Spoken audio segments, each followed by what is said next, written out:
एक बार अकबर बादशाह के उस्ताद पीर साहब मक्का से चलकर दिल्ली आए। रास्ता न जानने की वजह से उन्हें बड़ी मुश्किलों का सामना करना पड़ा था।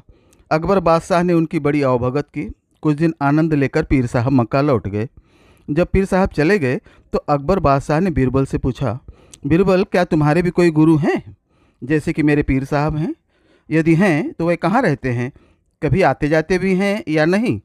बीरबल ने जवाब दिया, जहाँ पनाह मेरे भी गुरु हैं, लेकिन वह बाहर रहते हैं, कहीं आते जाते नहीं। हाल ही मैंने सुना है कि मेरे गुरुदेव किसी को कुछ बताते भी नहीं और कभी किसी से एक पैसा भी नहीं लेते। रुपए पैसे का उन्हें लोभ नहीं है।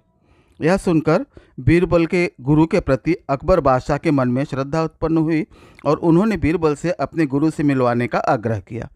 अकबर बादशाह से बातें करके जब बीरबल रास्ते में आए तो उन्होंने देखा कि एक लकड़ी बेचने वाले बूढ़े ने परिश्रम करके लकड़ियों का एक गट्ठर बांधा हुआ है। वह सुबह से शाम तक इधर उधर भटका, पर किसी ने भी उसे उचित मूल्य देकर वह गट्ठर नहीं खरीदा। लाचार होकर बूढ़ा लकड़हारा गट्ठर अपने घर वापस लिए जा रहा था। पहले तो बीरबल ने उस लकड़ी बेचने वाले से लकड़ियों के उस गट्ठर का मूल्य पूछा, फिर उसे अपने घर ले गए और उससे बोले, मालूम होता है कि तुम समय के कुचक्र में फंसकर इस दीन अवस्था में पहुँचे हो। बीरबल ने उसे अच्छे साफ सुथरे वस्त्रों से और काली जटा इत्यादि से युक्त ब्राह्मण साधु बना दिया। उसके हाथ में रुद्राक्ष की माला दे दी। फिर एक बड़े मंदिर के पीछे मृग चर्म के आसन पर बैठाकर उससे बोला, तुमसे मिलने बड़े बड़े अमीर उमराव आएंगे, पर उनसे तुम बिल्कुल मत बोलना। तुम्हें कितनी ही बहुमूल्य वस्तुएं वे क्यों न दिखाएं, पर तुम उनकी तरफ आंख भी मत उठाना। तुमसे जो कुछ भी पूछें उसका जवाब मत देना। बस अपने ध्यान में रहना और सिर्फ माला फेरते रहना। ध्यान रहे, यदि इसके अलावा तुमने कोई भी हरकत की तो तुम्हारी खैर नहीं, क्योंकि मैं तुम्हारी हरकतों को देखता रहूँगा। बूढ़े लकड़हारे ने बीरबल की बातों को स्वीकार कर लिया। जब बीरबल को यकीन हो गया कि वह भली भांति स्वांग कर सकता है, तब वह अकबर बादशाह के दरबार में गए। दरबार में उस समय सभी दरबारी उपस्थित थे।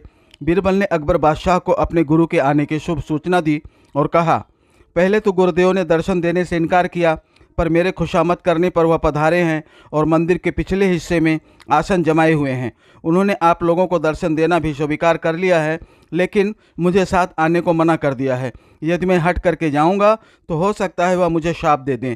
अतः आप और लोगों के साथ उनके दर्शन के लिए जा सकते हैं। बीरबल को छोड़कर अकबर बादशाह के साथ सभी दरबारी गुरुदेव के दर्शन के लिए गए।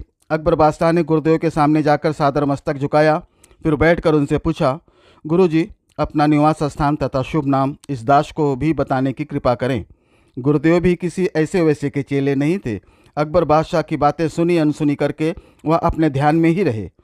अकबर बादशाह फिर बोले, भगवान, मैं सारे हिंदुस्तान का बादशाह हूँ और आपकी प्रत्येक इच्छा पूर्ण करने में समर्थ हूँ। आप कृपा करके एक बार मेरी ओर नज़र उठाकर देख लें तो मैं अपने आप को धन्य समझूंगा। इस पर भी जब गुरुदेव ने ध्यान नहीं दिया तो अकबर बादशाह ने 10,000 रुपये मूल्य का कड़ा, जिसे वह स्वयं पहने हुए थे, हाथ से उतारकर गुरुदेव के चरणों में यह सोचकर रख दिया कि लालच में शायद आशीर्वाद देकर इस बहुमूल्य कड़े को स्वीकार कर लें। परंतु जब कुछ नतीजा न निकला तो निराश होकर अकबर बादशाह वहाँ से उठ खड़े हुए और बोले, जो आदमी अतिथि के साथ ऐसा व्यवहार करे उस कठोर हृदय से बात करना भी मूर्खता है। अकबर बादशाह को क्या पता था कि ऐसे मूर्ख से सामना होगा। उन्होंने वह कड़ा बीरबल के यहाँ भिजवा दिया, क्योंकि दान की वस्तु बादशाह के महल में कैसे आ सकती थी। अगले दिन गुरुदेव का सारा हाल सुनाकर अकबर बादशाह ने बीरबल से पूछा, मूर्ख मिले तो क्या करना चाहिए? बीरबल बोले, उस समय चुप रहना ही अच्छा है। बीरबल के इस जवाब से अकबर बादशाह की रही सही मर्यादा पर भी पानी पड़ गया। उनका विचार था कि ऐसी बात कहकर बीरबल के गुरु को मूर्ख साबित करेंगे, पर उल्टे खुद ही मूर्ख बन गए। अकबर बादशाह को चुप देखकर बीरबल बोले, जब मैंने पहले ही उनका स्वभाव आपको बता दिया था कि उन्हें रुपए पैसे का लालच नहीं है, कभी किसी के दरवाजे पर वह नहीं जाते और मेरे कहने पर बड़ी मुश्किल से वह मिलने को राजी हुए थे, फिर आपने उन्हें लालच क्यों दिया? आपने अपशब्द कहकर गुरु का अपमान किया है। आपको धन दौलत का घमंड है, इसलिए वह आपसे नहीं बोले। बीरबल की बात सुनकर अकबर बहुत लज्जित हुए।